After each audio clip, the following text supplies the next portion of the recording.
What if tonight, you didn't sleep?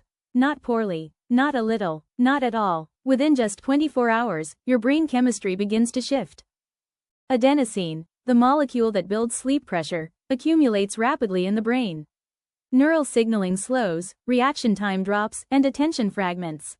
It's like running advanced software on 1% battery. At the same time, cortisol levels rise.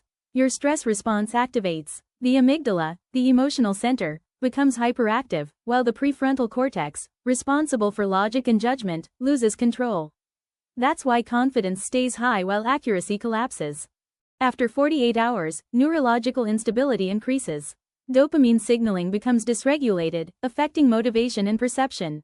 Sensory processing begins to distort. Hallucinations can occur. Reality feels blurred because the brain is misfiring. Your cardiovascular system shifts into overdrive.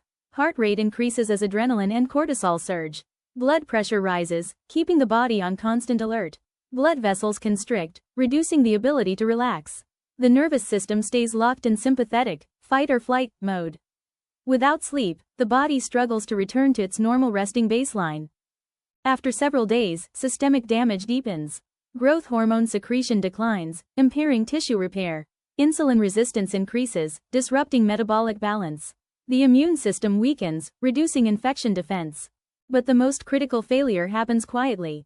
The glymphatic system, the brain's overnight cleaning network, cannot properly clear metabolic waste, including beta-amyloid proteins. Cellular stress accumulates. Micro-damage builds up. Sleep is not passive rest.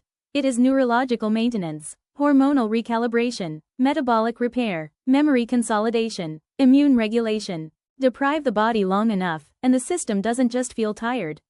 It destabilizes. Sleep is survival biology, and once you understand that, you'll never look at sleep the same way again.